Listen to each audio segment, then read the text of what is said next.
Hello everyone, welcome back to learn with Surya. And आज हम बात करने वाले हैं एक इम्पोर्टेंट और फाउंडेशनल टॉपिक के बारे में जिससे हम कहते हैं सॉफ्टवेयर आर्किटेक्चरल स्टाइल्स। तो आज हम इस वीडियो में पूरी आर्किटेक्चरल स्टाइल्स को समझेंगे वन बाय वन। तो चलिए शुरू करते हैं। पहली होती है हमारी डेटा फ्लो आर्किटेक्चर। यहाँ कंट्रोल फ्लो नहीं बल्कि डेटा का जर्नी इंपॉर्टेंट होता है। कैसे डेटा मूव करता है, कैसे डेटा ट्रांसफॉर्म होता है और सिस्टम के थ्रू कैसे डेटा फ्लो करता है, आज ये सब हम समझेंगे।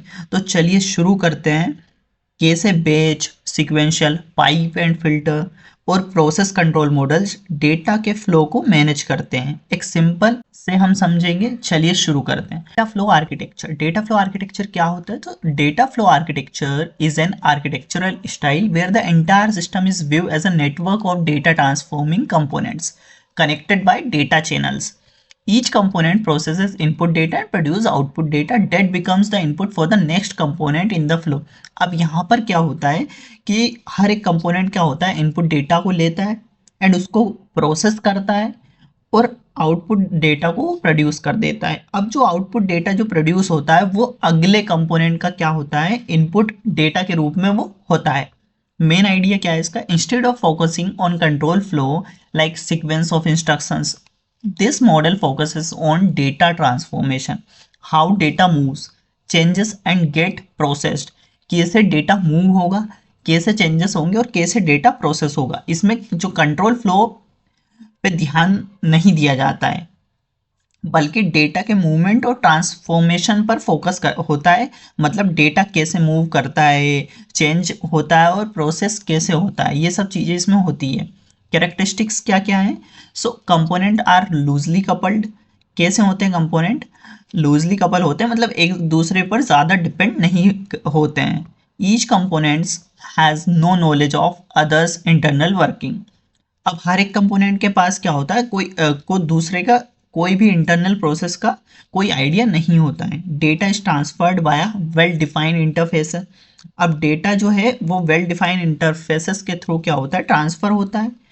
Components easy to add, remove और modify components in the pipeline. Components को एड, रिमूव या मॉडिफाई करना यहाँ पर इजी हो जाता है।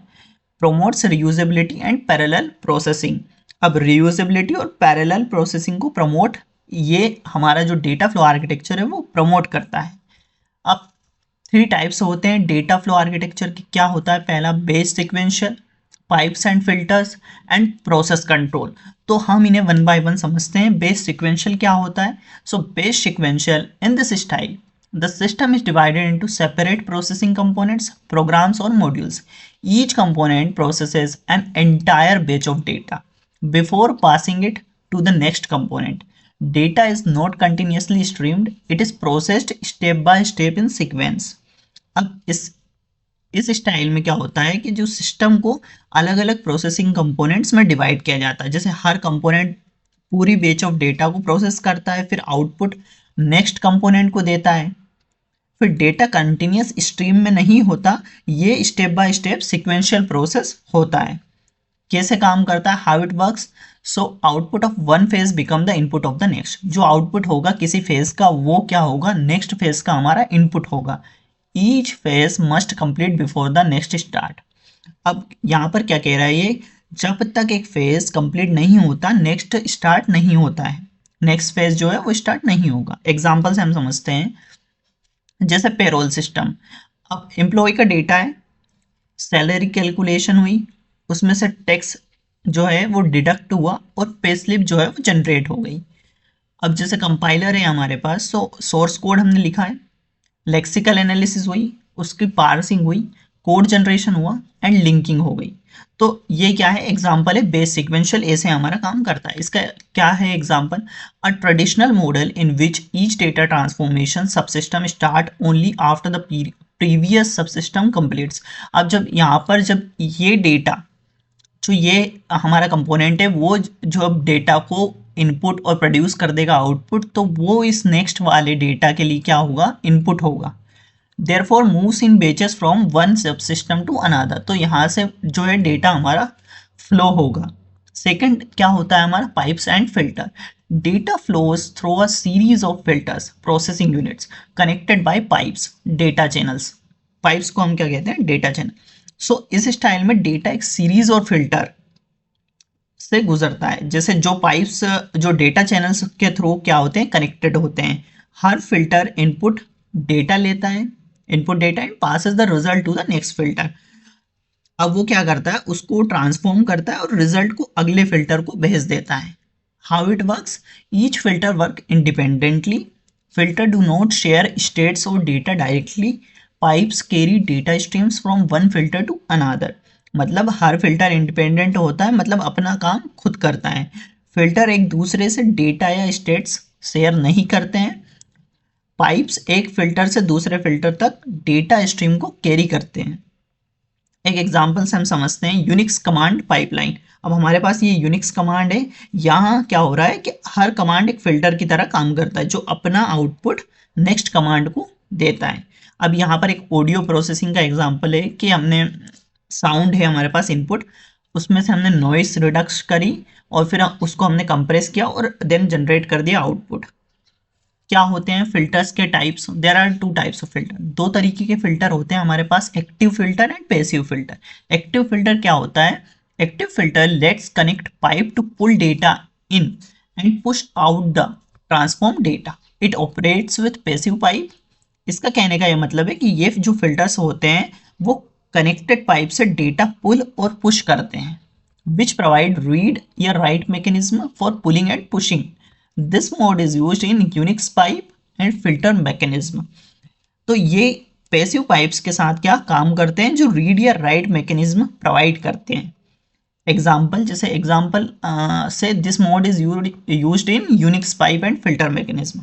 तो Unix pipe and filter mechanism में ये मोड यूज होता है। ओके, पैसिव फिल्टर क्या होता है, passive filter lets connect pipes to push data in and pull data out, it operates with active pipe. अब पैसिव डेटा का कहने का ये मतलब है कि ये जो फिल्टर्स कनेक्टेड पाइप्स को डेटा पुश करने और पुल करने देता है। ओके, ये एक्टिव पाइप्स के साथ काम करते हैं जो फिल्टर से डेटा लेते हैं और नेक्स्ट फिल्टर में पुश करते हैं। इट मस्ट प्रोवाइड रीड या राइट मैकेनिज्म। अब इनमें भी क्या होता है, हमारे पास रीड या राइट मैकेनिज्म होना जरूरी होता है। अब इसका हमारे पास एक एग्जांपल है कि यहाँ पर मेरे पास डायग्राम है, यहाँ पर क्या है कि फिल्टर है एंड पाइप्स है।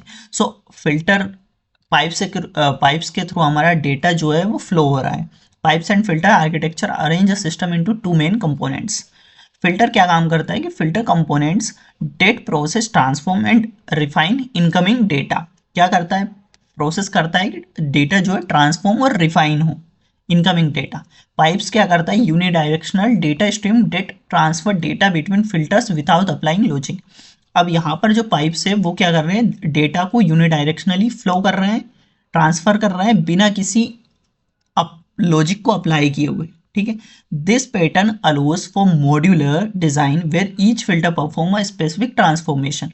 हर एक फिल्टर क्या होता है, अपना एक स्पेसिफिक ट्रांसफॉर्मेशन करता है। पाइप्स जो पाइप्स होते हैं, pipe service connectors that enable data to flow smoothly between processing stages without interference. कोई इंटरफेरेंस के बिना ही वो डेटा को स्मूथली फ्लो करते हैं।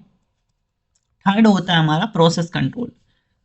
प्रोसेस कंट्रोल क्या होता है, unlike pure linear flow the process control style involve continuous monitoring and feedback loops. Data flows between sensors controllers and actuators in a close loop system. अब जो ये style जो है वो पूरे लीनियर फ्लो से थोड़ा अलग होता है, क्योंकि इसमें जो है कंटिन्यूस मॉनिटरिंग और फीडबैक लूप होता है। जैसे डेटा सेंसर्स कंट्रोलर्स और एक्चुएटर्स के बीच एक क्लोज्ड लूप सिस्टम में फ्लो करता है। कैसे काम करता है, how it works, sensors collect data from the environment. Okay, environment से डेटा कलेक्ट करते हैं कौन, सेंसर्स, जैसे टेम्परेचर स्पीड प्रेशर और ये सब। Controller process the data and decide actions. अब सेंसर से मिलने वाला जो डेटा होता है उसको ये प्रोसेस करके डिसाइड करते हैं कि क्या एक्शन हमें लेना है। Actuators perform actions based on controller decisions. Actuators क्या करते हैं, जो कंट्रोलर्स के डिसीजंस के अकॉर्डिंग एक्शन परफॉर्म करते हैं, जैसे हीटर ऑन करना, मोटर को स्लो करना, ये सब। Feedback ensure system stability and performance. अब जो फीडबैक लूप होता है हमारा, वो क्या करता है, एक्शन के रिजल्ट को वापस सेंसर तक भेज दिया जाता है ताकि सिस्टम क्या हो, हमारा स्टेबल हो और परफॉर्मेंस हमारी एक्यूरेट हो। Example, temperature control system. जैसे हमारे पास टेम्परेचर कंट्रोल सिस्टम है, उसमें क्या है, सेंसर है, कंट्रोलर, देन हीटर या कूलर और फीडबैक टू सेंसर। तो इससे क्या हो रहा है कि सेंसर टेम्परेचर मेजर करता है, कंट्रोलर डिसाइड करता है, क्या डिसाइड करता है कि कितना हीट या कूल करना है, और फीडबैक लूप सिस्टम को हमारा स्टेबल रखता है। अब ये autonomous vehicle, sensor, processor, motor, brake control और फीडबैक लूप। तो इसका यही मतलब है कि व्हीकल सेंसर इन्वायरमेंट डिटेक्ट करते हैं, कि प्रोसेसर डिसीजन लेता है और फीडबैक व्हीकल के मोशन को कंट्रोल में रखते हैं। सो इसका ये डायग्राम होता है कुछ अलग सा। अब इस डायग्राम को हम अच्छे से समझते हैं कैसे वर्क कर रहा है। सो हमारे पास लेफ्ट साइड में जो है वो प्रोसेसिंग मॉडल है। ये पार्ट जो है वो सिस्टम में डेटा कैसे फ्लो करता है और कैसे प्रोसेस होता है वो बताता है। तो पहला होता है हमारा डीएफडी, क्या, डेटा फ्लो डायग्राम। अब डेटा सिस्टम में एंटर होता है, यहाँ से क्या होता है, हमारा इनपुट जनरेट होता है, इनपुट होता है, प्रोसेस होता है, देन आउटपुट जनरेट होता है। अब स्टेप टू होती है हमारी प्रोसेसिंग स्पेसिफिकेशन, है ना, यहाँ पे हमारा डेटा आता है।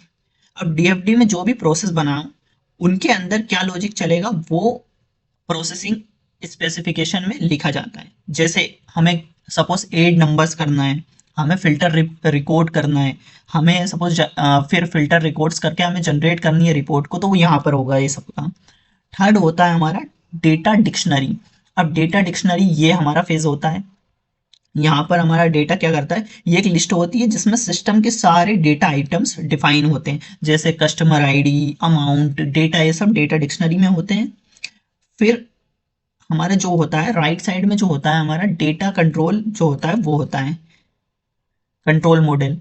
अब जो कंट्रोल मॉडल होता है उसमें क्या होता है, ये पार्ट हमारा क्या करता है, सिस्टम में कंट्रोल फ्लो बताता है, मतलब कब और किस कंडीशन में प्रोसेस चलेगा। अब स्टेप 4 में हमारा ये होता है कि control flow diagram. Control flow diagram जो होता है, ये बताता है कि सिस्टम में कंट्रोल सिग्नल्स, जो हमारे इवेंट्स होते हैं, उनका जो फ्लो होगा वो कैसे हो रहा होगा। जैसे हमने बटन क्लिक की तो स्टार्ट हो गया, तो स्टार्ट प्रोसेस हमारी हो जाती है, तो ये कौन बताता है, कंट्रोल फ्लो डायग्राम बताता है। और जो हमारी स्टेप 5 होती है वो क्या होती है, वो होती है हमारी कंट्रोल स्पेसिफिकेशन। ये बताता है कि कौन सा प्रोसेस हमारा जो होता है वो कब चलेगा और किस कंडीशन में उसे रोकना है। जो कंडीशन पुट होगी वो हमारी कंट्रोल स्पेसिफिकेशन में होगी। ओके, इफ यदि यहाँ पर ऐसे भी हो सकता है कि यदि डेटा हमें नहीं मिलता, if data is not found, तो यहाँ पर एरर मैसेज शो होगा। ओके, सो अब हम समझ लेते हैं इनके एडवांटेजेस क्या होते हैं। Easy to understand and visualize the data flow, मतलब आसानी से अंडरस्टैंड हो सके, जो डेटा का फ्लो क्लियरली दिखाई देता है, समझना और विजुअलाइज करना जो है हमारे लिए आसान हो जाता है। High modularity, each filter can be reused और replaced, easy debugging and maintenance, supports concurrency and scalability, good for systems focused on data transformation and streaming. So I hope कि ये आपको समझाने की ज़रूरत नहीं होगी, आप समझ रहे होंगे डिसएडवांटेजेस क्या होते हैं। Not suitable for systems requiring frequent user interactions, मतलब not good for interactive systems, जहाँ यूजर इनपुट बार बार लेना पड़ता है, वहाँ ये मॉडल जो है वो स्विचेबल नहीं है। डेटा कंपेटेबिलिटी इश्यूज आते हैं, कॉम्प्लेक्स एरर हैंडलिंग होती है, अगर बीच बीच में एरर आए तो उसको हैंडल करना थोड़ा मुश्किल हो जाता है। Hard to manage stateful components, difficult for stateful systems, जैसे क्योंकि डेटा मोस्टली क्या होता है, वन वे फ्लो करता है, इसमें स्टेट मेंटेन करना थोड़ा टफ हो जाता है, ये सब चीजें। तो चलिए बढ़ते हैं दूसरी आर्किटेक्चरल स्टाइल की तरफ, जो कि होती है हमारी call and return architecture. Call and return architecture is a hierarchical structure where the control is passed from one module to another through a call mechanism। कहने का सिंपल सा मतलब है कि यहाँ पर क्या होता है कि ये एक हायरार्किकल स्ट्रक्चर है पहले तो, एंड ये जो है अपना कंट्रोल जो है, सिस्टम का कंट्रोल जो है वो पास करता है एक मॉड्यूल से अनदर मॉड्यूल पे एक कॉल मैकेनिज्म के through, and when the that called module completes its task it return control back to the caller। अब जहां से मेन फंक्शन से जहां से कॉल हुआ था, ये वापस कहाँ पे रिटर्न जो है, जो कंट्रोल है उसके पास वापस चला जाता है। कैसे, the system is divided into modules और प्रोसीजर्स। जो सिस्टम है वो किस में डिवाइडेड है, मॉड्यूल्स और प्रोसीजर्स में डिवाइडेड है। A main module calls sub modules to perform specific task. जो मेन मॉड्यूल होता है हमारा वो कॉल करता है सब मॉड्यूल्स को कुछ स्पेसिफिक टास्क को परफॉर्म करने के लिए। Once a sub module completes its work it return to the main module. जब कोई सब मॉड्यूल अपना काम कंप्लीट कर लेता है तो कहाँ चला जाता है, रिटर्न हो जाता है मेन मॉड्यूल पे। This flow of calling and returning continues throughout the program. अब ये जो कॉलिंग और रिटर्निंग जो फ्लो है प्रोग्राम का वो चलता रहता है ना। तो कुछ सब स्टाइल्स एग्जिस्ट करती हैं। क्या क्या, पहला होता है हमारा मेन प्रोग्राम और सब प्रोग्राम आर्किटेक्चर। ये क्या होता है, this architecture organizes the system into a main control program that is divided into several subprograms or functions forming a control hierarchy। कहने का सिंपल सा मतलब है कि यहाँ पर क्या होता है कि जो मेन हमारा फंक्शन होता है, जो मेन हमारा प्रोग्राम होता है वो है डिवाइडेड है वो कुछ सब प्रोग्राम्स और फंक्शंस में, है ना। और वो एक कंट्रोल हायरार्की को फॉर्म करता है। अब main program is at the top. कहाँ पर रहता है मेन प्रोग्राम, टॉप पर रहता है, कंट्रोल करता है पूरे फ्लो को प्रोग्राम के। It calls sub programs modules और functions to perform specific task. Each sub program में also call other sub programs if needed. After execution control returns to the caller. अब यहाँ पर एक एग्जांपल से आपको मैं अच्छे से समझाता हूँ। सपोज मेरा मेन प्रोग्राम है, मेन फंक्शन है। सपोज मैंने वहाँ मेन फंक्शन से मैंने इनपुट डेटा वाले फंक्शन को कॉल किया, इनपुट डेटा से मैंने प्रोसेस डेटा को कॉल किया, प्रोसेस डेटा से शो रिजल्ट को कॉल किया। तो जो मेरा मेन फंक्शन है उसके अंदर मेरा इनपुट डेटा है जो कि उसका सब प्रोग्राम होगा, है ना। तो ये सब मेरे क्या हो गए, सब प्रोग्राम्स हो गए। Here the main program manage control and calls smaller parts of the system. तो मेन प्रोग्राम क्या कर रहा है, इन सबको कंट्रोल करके रख रहा है। सेकंड होता है हमारा remote procedure call, RPC architecture. अब ये क्या होता है, RPC architecture is an extension of the main और सब प्रोग्राम आर्किटेक्चर। ये क्या है, एक एक्सटेंशन है, but it works in a distributed system, meaning program components are spread across multiple computers on a network. It allows a program on one computer to call a function that runs on another computer as if it were local। RPC architecture क्या होता है, तो ये एक extended form है हमारे सब programme architecture का, लेकिन ये डिस्ट्रीब्यूटेड सिस्टम में काम करता है। कैसे, मतलब प्रोग्राम के पार्ट जो हैं वो अलग अलग कंप्यूटर्स में बनाते और चलाए जाते हैं। ओके, तो हाउ इट वर्क्स, कैसे वर्क करता है। So a client program calls a procedure और function that call is sent over the network to a server. तो क्लाइंट प्रोग्राम एक फंक्शन को कॉल करता है, फिर वो जो फंक्शन है, जो फंक्शन कॉल नेटवर्क के थ्रू एक सर्वर तक, हमारा जो सर्वर है उस तक भेजा जाता है। The server executes that procedure and send back to the result. जो सर्वर जो है उस प्रोसीजर को एग्जीक्यूट करता है, काम करता है, and then the client receive the result and continuous execution just like a normal function call. तो जो रिजल्ट होता है हमारा वो वापस किसको भेज दिया जाता है, क्लाइंट के पास भेज दिया जाता है। और जो क्लाइंट है वो रिजल्ट को रिसीव करके अपना प्रोग्राम नॉर्मल तरीके से आगे चलाता है। Okay, example. अब ये मेरे पास डायग्राम है return and call function architecture का। तो यहाँ पर मेरे पास एक मेन प्रोग्राम है, यहाँ पर मेरे पास कंट्रोलर सब प्रोग्राम है, एंड देन उसके बाद एप्लीकेशन सब प्रोग्राम है। तो ये कैसे फ्लो में चल रहा है। सपोज मैं एटीएम जाता हूँ और मैं मेरे को क्या करना है, मेरे को चेक करना है मेरा अकाउंट का balance. Okay, so user select check balance. Main program calls, main program किसको कॉल करेगा, ट्रांजैक्शन कंट्रोलर को। ओके, जो कि कहाँ पर होगा, कंट्रोलर सब प्रोग्राम में। अब जो कंट्रोलर है वो send request to get balance on bank server via RPC. फिर जो कंट्रोलर है वो रिक्वेस्ट भेजेगा कि गेट बैलेंस, मुझे बैलेंस बता दो, ऐसे करके एप्लीकेशन सब प्रोग्राम के पास रिक्वेस्ट जाएगी। अब bank server check balance and return the result. जो बैंक सर्वर है वो बैलेंस को चेक करेगा और रिजल्ट को किसके पास भेज देगा, अगेन मेन प्रोग्राम के पास भेज देगा। Controller receive result and send it back to the main program, है ना, मेन प्रोग्राम के पास भेज देगा। Main program display balance on ATM screen. Okay, इस तरीके से चलता है। अब यहाँ पर कुछ functional call and return architecture होता है। पहला हमारा system is made up of functions और प्रोसीजर्स। सिस्टम जो है वो किससे मिलकर बनता है, यहाँ पर फंक्शंस और प्रोसीजर्स हैं। Each function perform a specific task and they call each other in a hierarchy.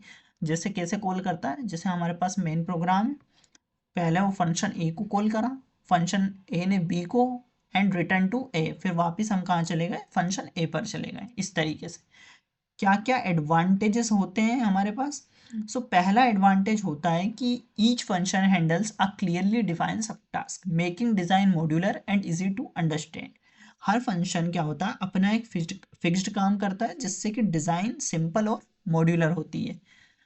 A function is internal logic can change as long as its interface remain the same। Function के अंदर का logic जो है बदल सकता है, बस जो उसके इनपुट आउटपुट होते हैं वो सेम रहने चाहिए। Commonly used function can be reused across different part of the program or in other projects। जो कॉमन फंक्शंस को हम क्या करते हैं, अलग अलग जगह या अलग प्रोजेक्ट में रीयूज करते हैं। Disadvantages: functions are tightly linked, you must carefully locate and modify the right routine।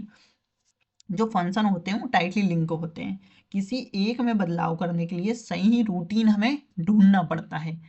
Data is often passed freely between functions, so it is not clear who own और कंट्रोल इट, है ना। Data क्या है, freely पास होता है, मतलब function के बीच में, तो इसलिए ये क्लियर नहीं होता कि जो डेटा है उसका ओनर कौन है।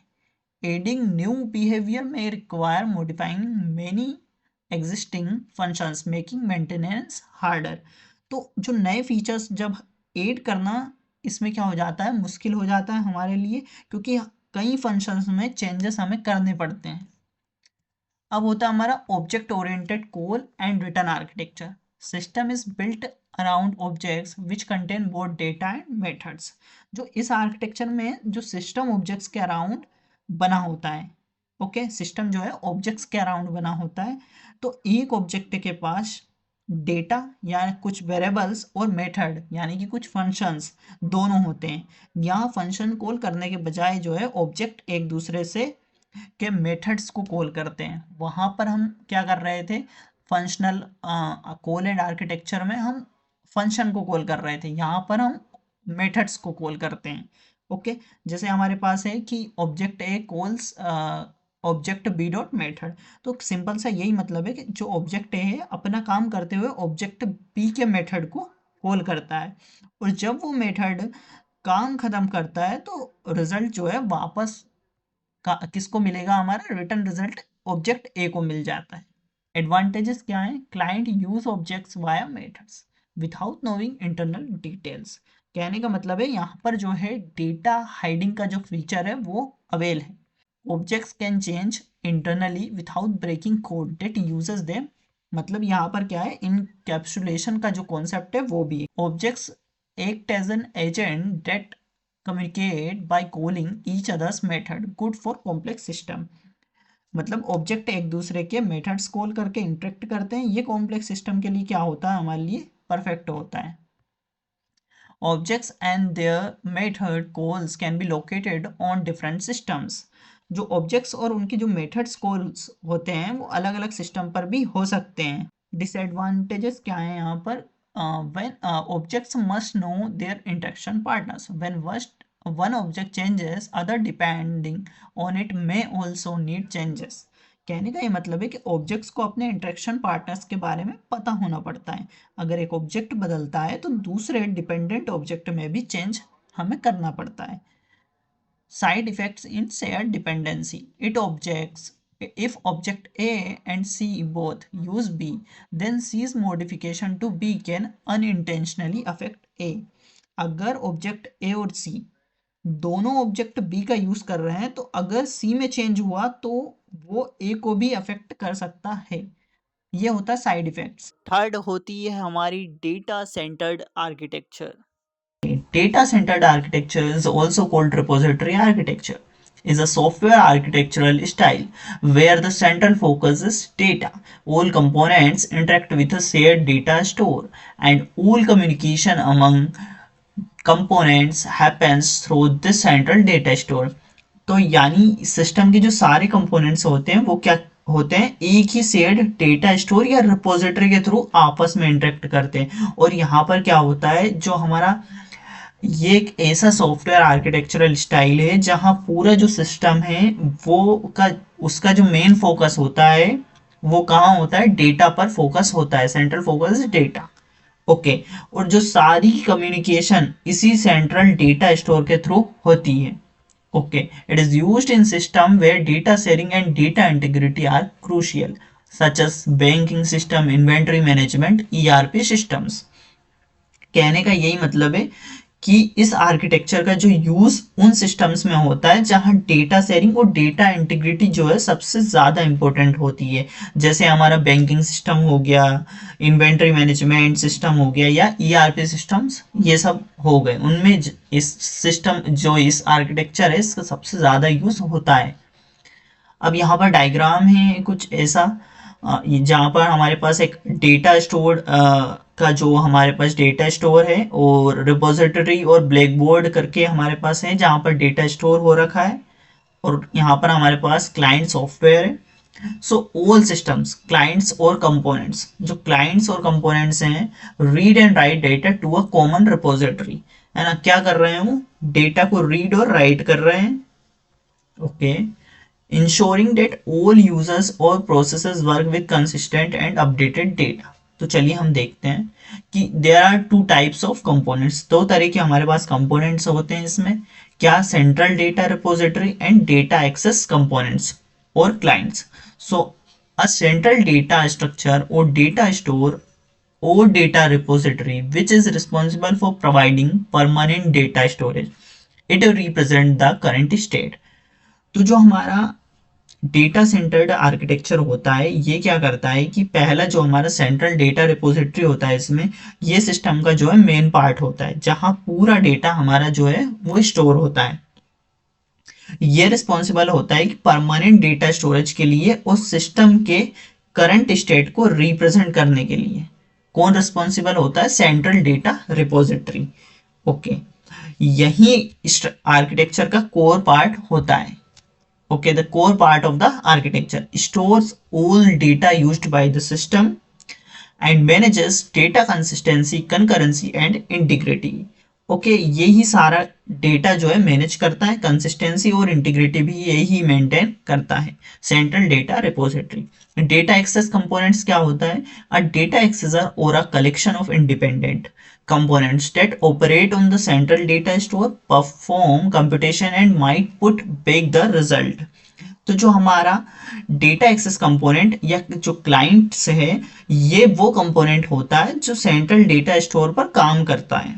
ओके, ये डेटा को रिट्रीव करता है, अपडेट करता है ना, retrieve and update data in the repository, perform processing, computation and presentation, और जरूरत पड़ने पर ये रिजल्ट वापस जो है रिपोजिटरी में स्टोर कर देता है। यही कंपोनेंट प्रोसेसिंग, कंप्यूटेशन और प्रेजेंटेशन का काम संभालता है। ओके, तो इसका काम क्या होता है डेटा एक्सेस कंपोनेंट्स का, कि ये कंप्यूटेशन, प्रेजेंटेशन ये सब करता है, परफॉर्म प्रोसेसिंग करता है डेटा को। ओके, इंटरेक्शंस और communication between the data accessors is only through the data store. Okay, तो सिंपल वर्ड्स में हम यही समझेंगे कि जो डेटा सेंटर्ड आर्किटेक्चर एक ऐसा मॉडल है जहां पूरा सिस्टम एक शेयर्ड डेटा स्टोर पर डिपेंड करता है। सभी मॉड्यूल्स या कंपोनेंट्स जो होते हैं इसी डेटा के थ्रू कनेक्टेड होते हैं। अब जो हमारा टाइप्स होते हैं डेटा सेंटर्ड आर्किटेक्चर के, वो क्या होते हैं, पहला होता है हमारा repository architecture style and second one is हमारा ब्लैक बोर्ड आर्किटेक्चर स्टाइल। तो सबसे पहले देखते हैं हम कि रिपोजिटरी आर्किटेक्चर स्टाइल क्या होता है। Repository architecture style, the data store is passive and the client of the data store are active. यहाँ पे क्या है, डेटा स्टोर जो हो रहा है वो पैसिव कंपोनेंट होता है, और जो क्लाइंट या एजेंट होता है वो जो हमारा पूरा जो लॉजिक फ्लो है को कंट्रोल करता है ना, वो हमारा क्या होता है, एक्टिव होता है।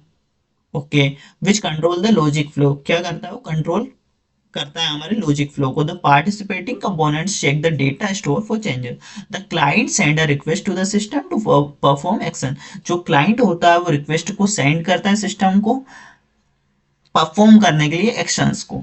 The computational processes are independent and triggered by incoming request. जैसे ही यानी क्लाइंट्स खुद चेक करते हैं कि डेटा स्टोर में कोई चेंजेस आया है या नहीं आया है।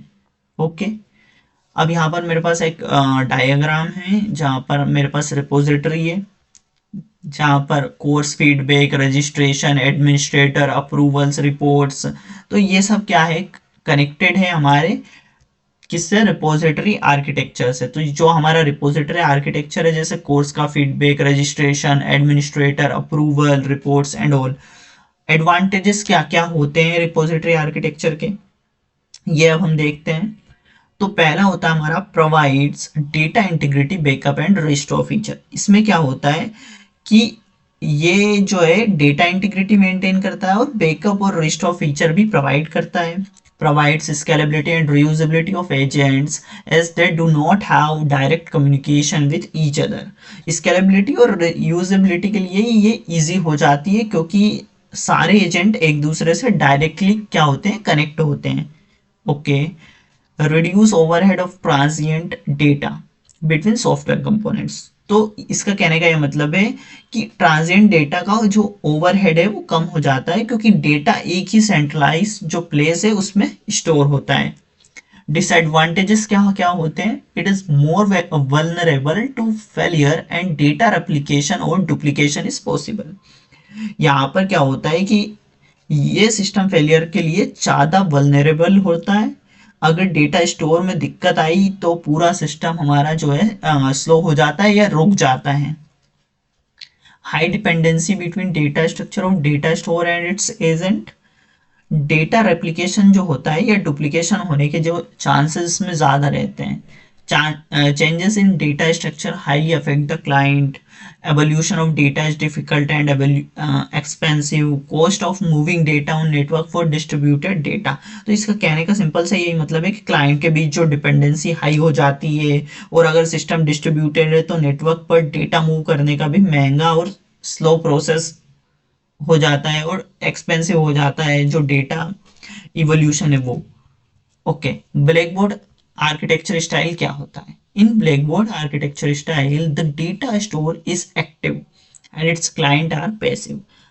तो यहाँ पर क्या हो रहा है कि जो हमारा रिपोजिटरी आर्किटेक्चर से ये क्या है, थोड़ा अलग है। वहां पर हमने क्या देखा था कि यहाँ पर अभी क्या हो रहा है कि यहाँ पर डेटा जो है स्टोर हो रहा है, एक्टिव होता है, और जो क्लाइंट है यहाँ पर पैसिव होता है। यानी यहाँ लॉजिकल जो फ्लो है वो डिसाइड करता है कि करंट डेटा स्टेटस जो ब्लैकबोर्ड में रखा हुआ होता है वो सिस्टम में एक सेंट्रल डेटा रिपोजिटरी होती है। कैसे, it has a blackboard component acting as a central data repository and an internal representation is built and acted upon by different computational element।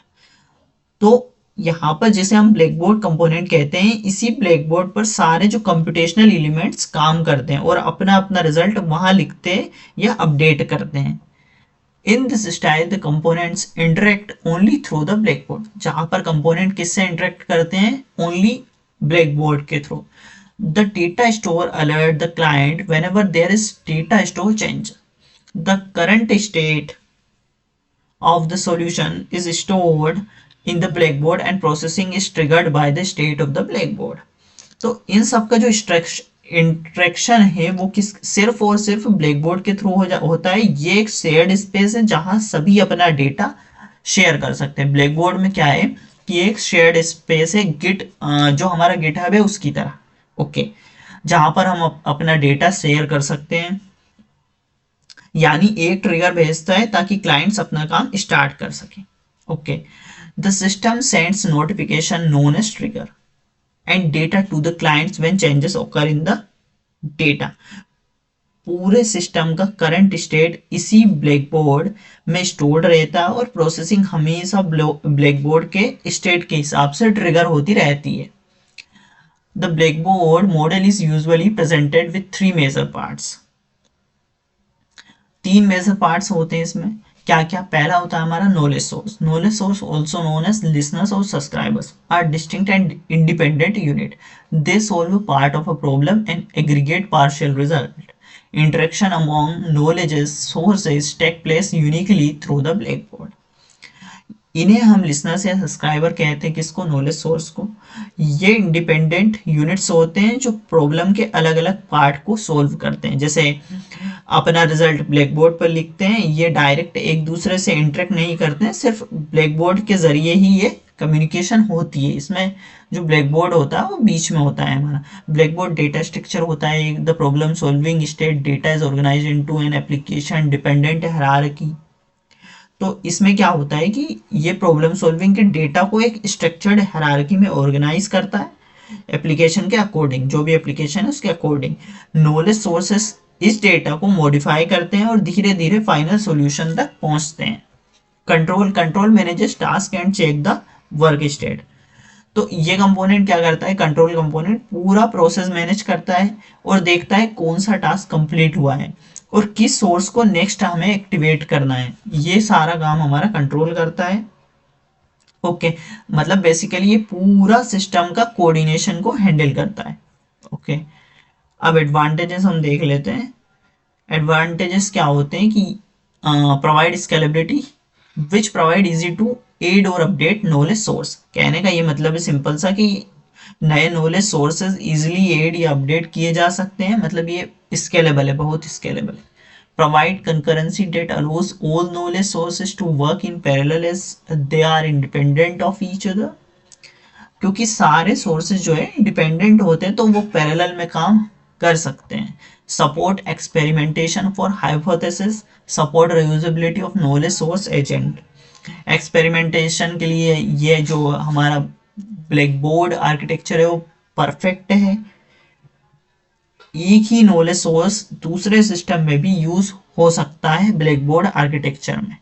Okay, disadvantages क्या क्या है?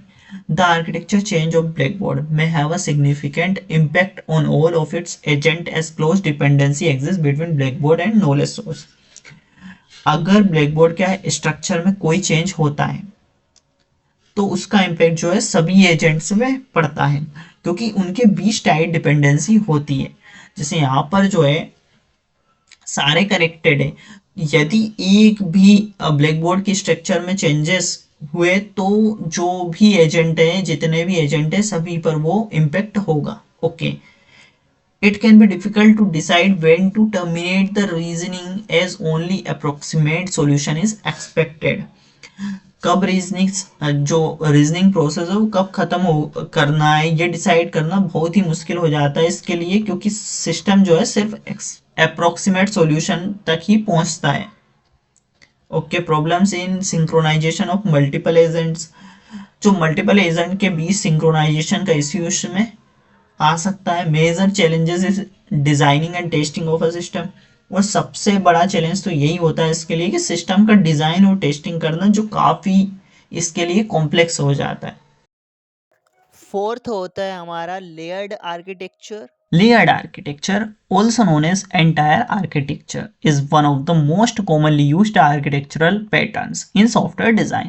It structures an application into separate layers where each layer has a specific role and responsibility. Layers are organized in a hierarchical manner. Each layer only interact with the layer directly below or above it. कहने का simple से यही मतलब है कि जो layered architecture होता है वो एक ऐसा सॉफ्टवेयर डिजाइन पैटर्न है जो एप्लीकेशन को अलग अलग लेयर्स में डिवाइड कर देता है। जैसे हर लेयर का क्या होता है अपना एक स्पेसिफिक रोल और रिस्पॉन्सिबिलिटीज होती है।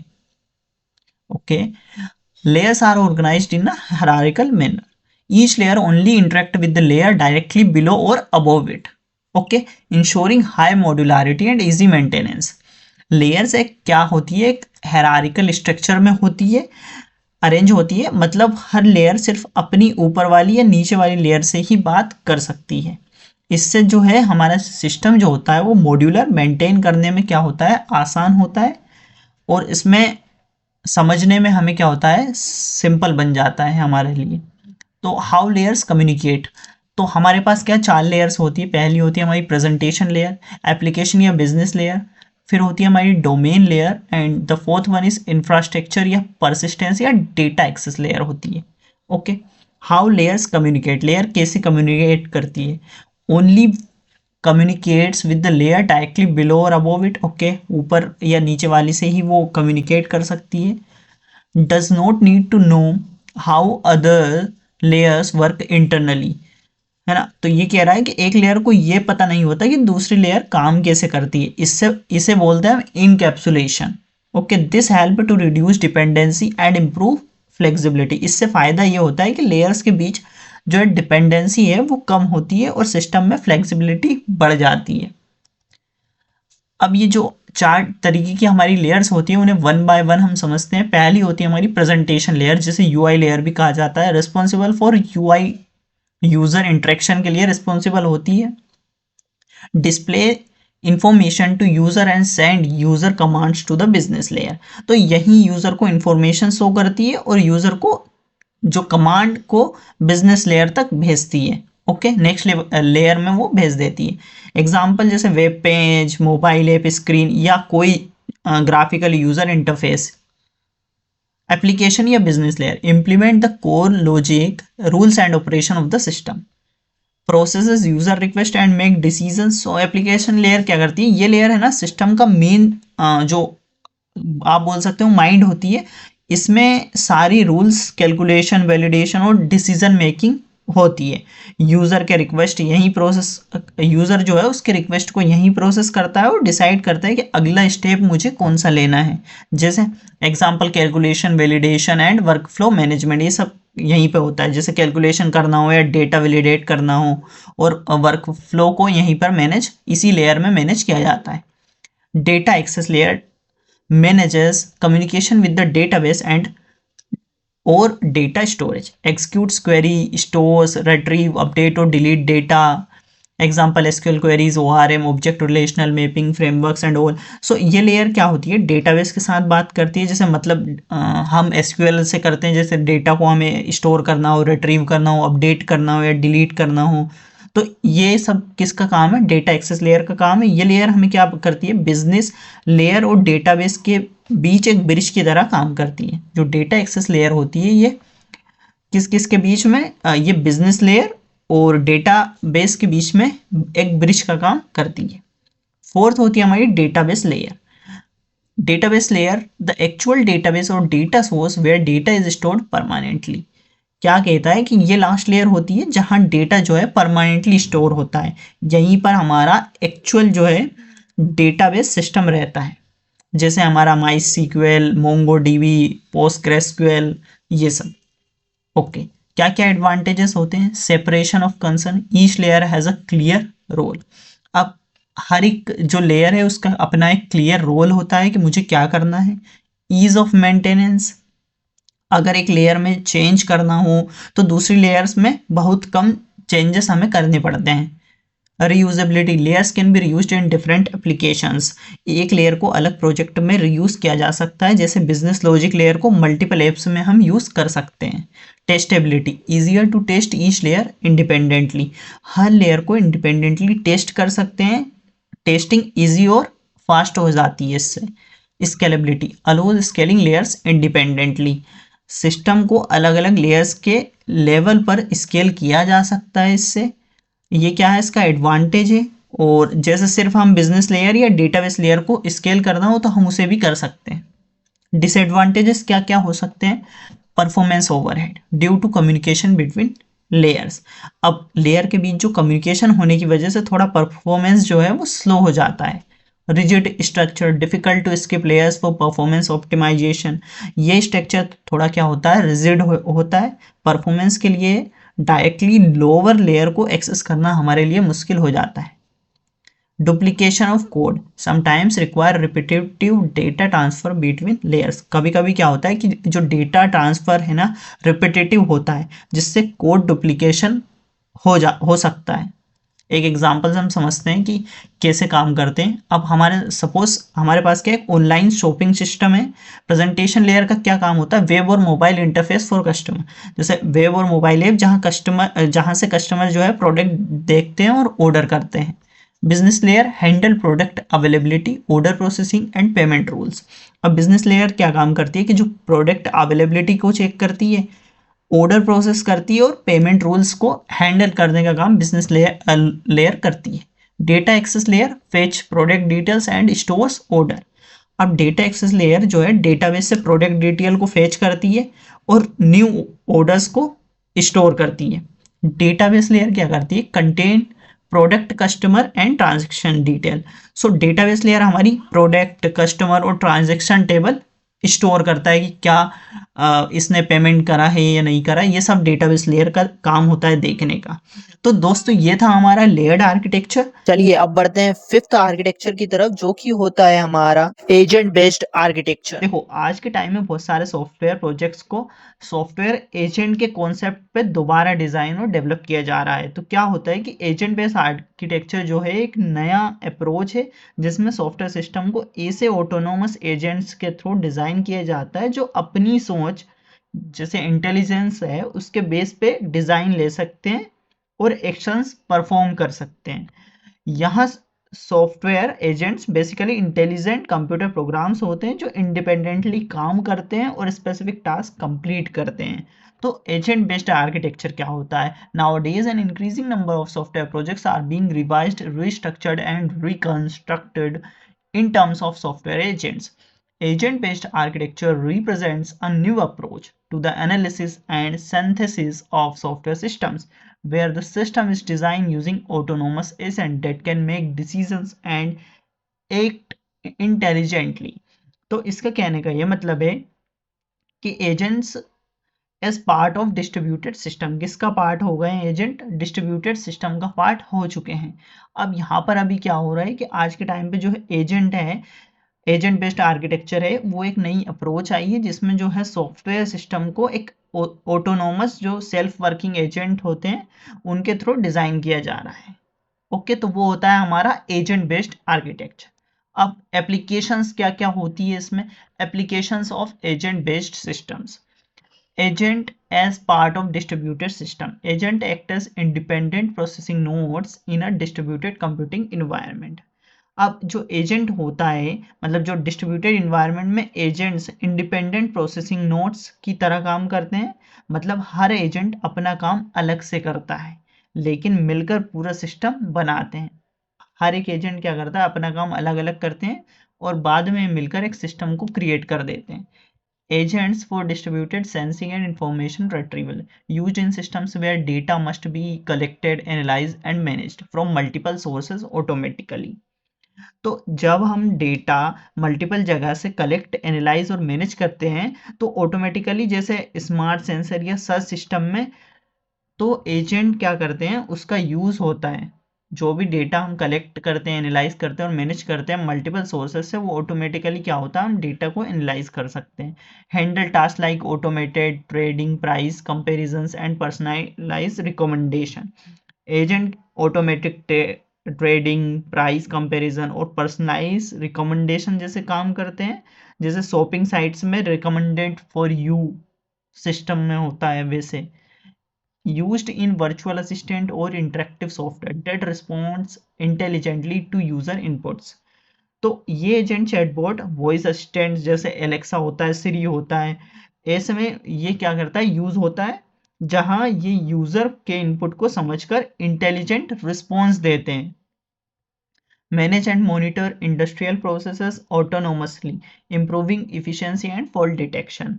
अब ये क्या करते हैं, ये एजेंट क्या करते हैं, इंडस्ट्रियल मशीन्स और प्रोसेस को मॉनिटर भी करते हैं, ऑटोमेटिकली फॉल्ट डिटेक्ट करके इफिशिएंसी बढ़ाते हैं उसकी। Used in gaming, simulation and virtual reality where agent act as autonomous characters और एंटिटीज। अब क्या हो रहा है कि आजकल गेमिंग, सिमुलेशन और जो वर्चुअल रियलिटी है उनमें भी एजेंट जो है ऑटोनोमस कैरेक्टर्स की तरह काम करते हैं जो इन्वायरमेंट के हिसाब से रिएक्ट करते हैं। अब सेकंड मतलब एक और आर्किटेक्चर हम इसी वीडियो में पढ़ने वाले हैं जो कि हमारा होता है माइक्रो सर्विस आर्किटेक्चर, है ना, जो कि एक आर्किटेक्चर स्टाइल्स हैं ये। तो चलिए माइक्रो सर्विस आर्किटेक्चर समझते हैं ये क्या होता है।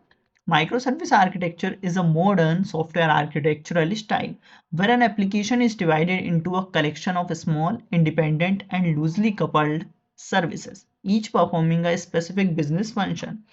हर माइक्रो सर्विस, पहले तो माइक्रो सर्विस आर्किटेक्चर एक मॉडर्न सॉफ्टवेयर आर्किटेक्चर स्टाइल है जिसमें एक बड़ा एप्लीकेशन होता है, जिस वो क्या करता है, एक छोटे छोटे इंडिपेंडेंट और लूजली कपल्ड सर्विसेज में तोड़ दिया जाता है, ब्रेक कर दिया जाता है। हर सर्विस एक स्पेसिफिक बिजनेस फंक्शन को हैंडल करती है, जैसे एक सर्विस सिर्फ पेमेंट के लिए, दूसरी सिर्फ ऑर्डर को मैनेज करने के लिए, तीसरी सिर्फ रिकमेंडेशन के लिए। ऐसे वो सर्विसेज को ब्रेक किया जाता है। Each service run in its own process and communicates with others through lightweight APIs. Unlike monolithic architecture, where all functionalities are tightly integrated, microservices focus on independent development, deploying, and scaling of each module. यहाँ पर क्या हो रहा है कि हर micro service जो है अपने खुद के प्रोसेस में रन करती है और दूसरी सर्विसेज से लाइट वेट एपीआई जैसे एचटीटीपी रिक्वेस्ट या मैसेजिंग सिस्टम के थ्रू क्या करती है, बात करती है। ये सिस्टम मोनोलिथिक आर्किटेक्चर से बिल्कुल अलग है, जहाँ सारी फंक्शनैलिटीज एक ही एप्लीकेशन में टाइटली इंटीग्रेटेड होती है। माइक्रो सर्विसेज में हर मॉड्यूल इंडिपेंडेंट होता है, इसलिए अलग से डेवलप हो सकता है, अलग से हमारा डिप्लॉय हो सकता है, एंड हम उसको क्या कर सकते हैं और अलग से हम उसे स्केल किया जा सकता है। ओके, रियल लाइफ एग्जांपल जैसे नेटफ्लिक्स। नेटफ्लिक्स क्या कर रहा है, use micro service to handle millions of user request efficiently. अब जो नेटफ्लिक्स है वो मिलियंस ऑफ जो यूजर रिक्वेस्ट है उसको आसानी से इफिशिएंटली हैंडल कर रहा है। Amazon each business area card payment recommendations runs as separate micro services. So Amazon क्या कर रहा है, अमेजोन में हर फीचर जैसे शॉपिंग कार्ट हुआ, पेमेंट, रिकमेंडेशन इंजन अलग माइक्रो सर्विस के फॉर्म में रन होता है। इससे एक सर्विस अपडेट करने से पूरा सिस्टम में इफेक्ट नहीं होता है ना। Uber migrated from monolithic to micro services for better better scalability. अब मोनोलिथिक क्या मतलब उबर ने अपने सिस्टम को मोनोलिथिक से माइक्रो सर्विस में माइग्रेट किया, जिससे उनके सिस्टम में बेटर स्केलेबिलिटी और फॉल्ट आइसोलेशन आया। ओके, सो ये हमारा डायग्राम है, जैसे क्लाइंट है, यहाँ पे API gateway, and then domain service composition service. अब यहाँ पे क्या है, एमओएम है, मैसेज ओरिएंटेड मिडलवेयर। ओके, तो ये होता है हमारा diagram. Okay, so now main concept. Each microservice handle a single well-defined task. Services communicate through REST APIs, message queues और gRPC। कहने का ये मतलब है कि माइक्रो सर्विस आर्किटेक्चर में हर एक सर्विस एक छोटा स्पेसिफिक और क्लियरली डिफाइंड टास्क हैंडल करती है। ये सर्विसेज एक दूसरे से बात करती है रेस्ट एपीआईज, मैसेज क्यू या जीआरसीपी के थ्रू। ओके, हर माइक्रो सर्विस में क्या होता है कि अलग अलग टीम इंडिपेंडेंटली डेवलप, डिप्लॉय और मैनेज कर सकती है बिना दूसरे पर डिपेंड करे हुए। ओके, फॉर एग्जाम्पल कि in an e commerce application different micro services could handle product catalogue, order, payments, shipping, notification. Each can be develop, deploy and scaled separately. कहने का यही मतलब है कि यहाँ पर क्या है कि एक ई कॉमर्स सिस्टम में अलग अलग माइक्रो सर्विसेज हो सकती है, जैसे प्रोडक्ट कैटेलॉग सर्विस जैसे प्रोडक्ट को मैनेज करती है, ऑर्डर सर्विस कस्टमर के ऑर्डर्स को हैंडल करती है, पेमेंट सर्विस जो होती है वो क्या ऑनलाइन पेमेंट प्रोसेस करती है, और शिपिंग सर्विस जो होती है वो डिलीवरी और ट्रैकिंग जो भी ट्रैकिंग को मैनेज करती है। नोटिफिकेशन सर्विस जो है ईमेल, एसएमएस या ऐप नोटिफिकेशन भेजती है। तो इन सब सर्विसेज जो है इनको अलग अलग डेवलप, डिप्लॉय और स्केल किया जा सकता है। जैसे फेस्टिव सीजन में सिर्फ पेमेंट और ऑर्डर सर्विसेज को स्केल करना हो तो बाकी सिस्टम पर कोई इफेक्ट नहीं पड़ता। ओके, बेनिफिट्स क्या क्या है माइक्रो सर्विसेज आर्किटेक्चर के। तो आपके जो सिलेबस है उसमें बेनिफिट्स और चैलेंजेस हाँ जो है वो इम्पोर्टेंट है, इसलिए बेनिफिट्स और इसके चैलेंजेस हम देखेंगे। सो बेनिफिट क्या है, scalability, flexibility in technology, faster development and deployment, resilience and fault isolation, easy maintenance and updates, continuous delivery and DevOps friendly, improved productivity and reusability। सो कहने का ये सिंपल सा मतलब है कि हर सर्विस को अलग से स्केल किया जा सकता है। तो ये क्या है, स्केलेबिलिटी होती है माइक्रो सर्विसेज में ये वाली। फ्लेक्सिबिलिटी, हर टीम अपनी सर्विस के लिए अलग प्रोग्रामिंग लैंग्वेज या फ्रेमवर्क यूज कर सकती है, जैसे जावा पेमेंट्स के लिए हम जावा का यूज़ कर सकते हैं, ऑर्डर्स के लिए हम नोड जेएस का, ऐसे हम इसमें फ्लेक्सिबिलिटी होती है, फास्टर डेवलपमेंट एंड डिप्लॉयमेंट। अब मल्टीपल टीम्स पैरेलल में अलग अलग सर्विस पर काम कर सकती है, इससे कि डेवलपमेंट स्पीड जो होती है वो बढ़ जाती है। Resilience and fault isolation. अब इसमें क्या होता है कि अगर एक सर्विस फेल हो जाए तो पूरा सिस्टम डाउन नहीं होता, बाकी सर्विसेज नॉर्मल चलती रहती है। Easy maintenance and update. Her service को अलग से टेस्ट, अपडेट और डिप्लॉय करना इजी होता है बिना पूरे सिस्टम को टच करे हुए। Continuous delivery and DevOps friendly. अब ये आर्किटेक्चर जो है वो एजाइल और CI/CD पाइपलाइंस के साथ परफेक्टली फिट होता है, जिससे फ्रीक्वेंट अपडेट्स पॉसिबल होते हैं। Improved productivity and reusability. एक बार बनी हुई सर्विस जैसे नोटिफिकेशन सर्विस को दूसरे प्रोजेक्ट में भी हम रीयूज कर सकते हैं। ओके, तो ये भी इसमें क्या होता है, बेनिफिट होता है इसका। अब हम समझते हैं क्या क्या चैलेंजेस होते हैं माइक्रो सर्विसेज आर्किटेक्चर में। Complexity in management, communication overhead, data consistent नहीं रहता, issues, deployment and monitoring challenges, testing complexity, security risk, operational overhead. तो जो चैलेंजेस होते हैं, जैसे माइक्रो सर्विस में कई छोटी छोटी सर्विसेज होती है, इनके बीच के डिपेंडेंसीज, वर्जन कंट्रोल और कम्युनिकेशन को मैनेज करना काफ़ी हमारे लिए कॉम्प्लेक्स हो जाता है। अब कम्युनिकेशन ओवरहेड, हर सर्विस एक दूसरे से एपीआई कॉल्स या नेटवर्क कम्युनिकेशन के थ्रू बात कर सकते हैं। कंसिस्टेंसी इश्यूज होते हैं, जब हर सर्विस अपना अलग डेटाबेस रखती है तो कंसिस्टेंट डेटा मेंटेन करना थोड़ा मुश्किल हो जाता है। डिप्लॉयमेंट एंड मॉनिटरिंग चैलेंजेस आते हैं, जैसे माइक्रो सर्विस को डिप्लॉय और मॉनिटर करने के लिए एडवांस टूल हमें चाहिए होते हैं। Testing complexity, end to end testing tough होती है क्योंकि एक सिस्टम में डजन्स ऑफ सर्विसेज होती है जिनको साथ में टेस्ट करना पड़ता है। तो सिक्योरिटी रिस्क हो जाती है, कैसे माइक्रो सर्विस में ज़्यादा एंड पॉइंट्स और एपीआईज होते हैं, जिससे अटैक सर्फेस हमारा जो है वो बढ़ जाता है। हर सर्विस को सिक्योरली हमें डिज़ाइन करना ज़रूरी होता है। Operational overhead, needs expertise in DevOps. Okay, तो यहाँ पर माइक्रो सर्विस के साथ काम करने के लिए डेवॉप्स, कंटेनराइजेशन जैसे डोकर और ऑर्केस्ट्रेशंस, कुबरनेट का नॉलेज जरूरी होता है, इससे सेटअप और मेंटेनेंस में एक्स्ट्रा मेहनत लगती है। नेक्स्ट होता है हमारा रिएक्टिव आर्किटेक्चर। तो चलिए शुरू करते हैं। Reactive architecture style is a modern architectural style designed to build responsive, resilient, elastic, and message-driven systems. It's help software respond effectively to changes, failure, and varying loads in real time. तो जो ये architecture है, ये क्या है, modern system के लिए design किया गया है आर्किटेक्चर, जिसमें responsiveness, resilient, elastic and message driven communications पर फोकस किया जाता है। ये जो स्टाइल है वो रिएक्टिव मैनिफेस्टो के 4 प्रिंसिपल्स पर बेस्ड है, जैसे responsive, resilient, elastic and message driven. So पहला होता है हमारा responsive. Okay, the system should respond in a timely and consistent manner. Okay, system क्या होता है, इसमें रिस्पॉन्ड करता है टाइमली और कंसिस्टेंट मैनर में। Even under heavy load it must contain low latency to ensure a smooth and positive user experience. तो system जो है हर कंडीशन में क्या फास्ट रिस्पॉन्स देता है, चाहे लोड ज़्यादा हो, यूज़र एक्सपीरियंस भी स्मूथ और प्रेडिक्टेबल रहता है। Okay, example, Netflix instantly recommend new show even when millions of users are streaming simultaneously. तो जो नेटफ्लिक्स भी है वो मिलियंस ऑफ यूजर्स होने के बाद भी क्या करता है, इंस्टेंट हमें रिकमेंडेशन देता है।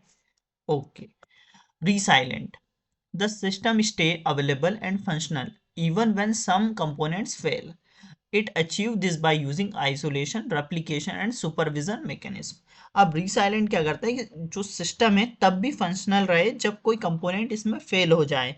आइसोलेशन की मदद से, रेप्लिकेशन और सुपरविजन के हेल्प से रिकवरी होती है। Failures are contained and recovered automatically, ensuring the overall system doesn't crash. An example, if one microservices fails, other continue working while the system recover the failed one automatically. यदि एक micro services fail हो जाए तो बाकी services चलती है और failed service auto recover होती है। Okay, elastic, the system can scale up और down dynamically based on the current workload. It uses resource management and auto scaling to handle sudden spikes or drops in user activity. अब क्या होता है कि system जो है workload के हिसाब से अपने रिसोर्सेस ऑटो स्केल करता है, मतलब ऊपर नीचे ये सब ऑटो स्केल करता है। क्लाउड बेस्ड सिस्टम में ये बहुत इंपॉर्टेंट होता है। और एक एग्जांपल हम समझते हैं, during a sale event Amazon server automatically scale up to handle extra traffic and scale down afterward to save cost. अब जो अमेजोन है उसका जो सेल के टाइम पर क्या होता है कि अपने सर्वर्स स्केल अप करते हैं और बाद में जो कॉस्ट बचाने के लिए वो क्या करते हैं, स्केल डाउन कर देते हैं। फोर्थ होता है हमारा message driven, components interact through asynchronous message passing rather than direct function calls. अब जो कंपोनेंट्स हैं वो डायरेक्ट कॉल के बजाय क्या करते हैं, हमारे एसिंक्रोनस मैसेजेस से कम्युनिकेट करते हैं। This communication style reduce coupling between components and improve flexibility. Okay, it also support back pressure handling, preventing overload in the system. क्या होता है, इससे सिस्टम लूजली कपल्ड और फ्लेक्सिबल हो जाता है और जो ब्रेक प्रेशर होता है वो कंट्रोल होता है, जिससे कि सिस्टम ओवरलोड से बचा रहता है। Example, a chat application uses messages और event between users and servers instead of direct synchronous calls. तो चैट ऐप से मैसेज जो होते हैं वो इवेंट्स, मैसेजेस या इवेंट के जरिए क्या करते हैं, यूजर और सर्वर के बीच इंटरेक्शन करती हैं। व्हेन टू यूज, तो भैया रिएक्टिव आर्किटेक्चर को हम कब यूज करना हमें सही रहता है। तो use reactive architecture when the system handle large user traffic और real time events. You need high responsive and fault tolerance. You are building cloud native और micro services based applications. तो इसका सिंपल सा यही मतलब है कि हमें ये आर्किटेक्चर तब यूज करना चाहिए जब हम यदि कोई लार्ज ट्रैफिक या रियल टाइम इवेंट हैंडल करनी हो, या हाई रिस्पॉन्सिवनेस और फॉल्ट टॉलरेंस चाहिए, या क्लाउड नेटिव या माइक्रो सर्विसेज जैसे एप्लीकेशंस बना रहे हो, तब हमें इसे यूज करना चाहिए। बेनिफिट्स क्या क्या होते हैं इसके। सो पहला होता है हमारा reactive system provides quick and consistent response even under heavy loads. Reactive जो सिस्टम है वो डिजाइन हुआ है to provide quick and consistent responses even when the system is heavy load. Okay, example, real time dashboards update instantly without lag. अब real time जो dashboards हैं वो update होते हैं इंस्टेंटली बिना किसी लेग के। System remain stable even if some parts fail. System क्या होता है, स्टेबल होता है चाहे उसका कुछ पार्ट फेल भी हो जाए तो भी। If one micro service crashes other continue functioning while recovery happens automatically. उसकी रिकवरी क्या हो जाती है, ऑटोमेटिकली हो जाती है तब तक कि अदर सिस्टम जो है वो कंटिन्यूसली अपना जो काम है वो करते रहते हैं। सिस्टम ऑटोमेटिकली स्केल्स अप और down depending on traffic off और workload. E commerce site handle sudden sale traffic without down time, ये अपन ने समझ लिया है। Components communicate through messages instead of direct call. Message के थ्रू कम्युनिकेट करते हैं डायरेक्ट कॉल की बजाय। It is perfect for system that deal with streams of real time data like IoT, financial trading और लाइव प्रोजेक्ट्स। तो वो ये कि जहाँ पर क्या होता है कि स्ट्रीमिंग और रियल टाइम डेटा पे काम होता है, डील होती है, वहां पर ये बहुत परफेक्ट रहता है रिएक्टिव आर्किटेक्चर। नाइन्थ होता है हमारा, लास्ट होता है हमारा representational state transfer architecture.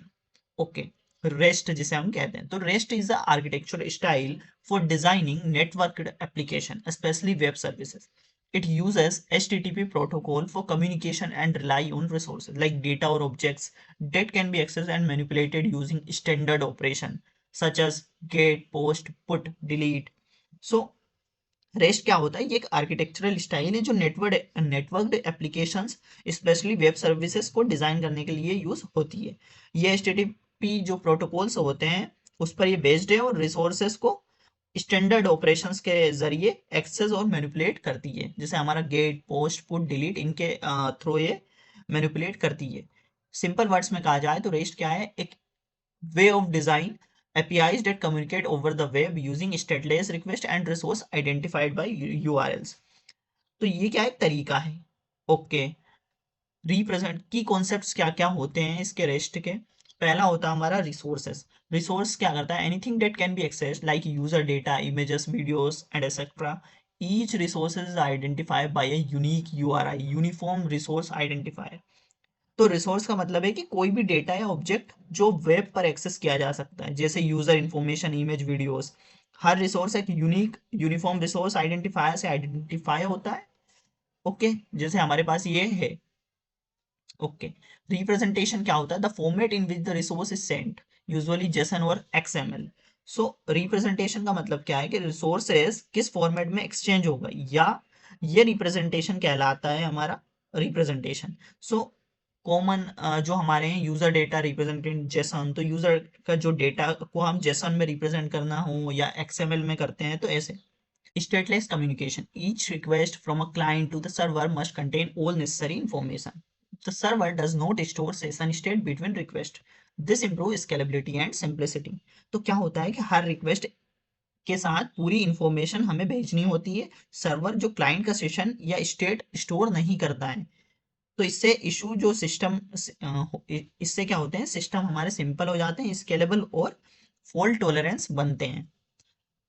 Next होता है हमारा client server model. The client front end and server backend are separate. ये क्या होते हैं? सेपरेट होते हैं। The client only request resources, the server provides them.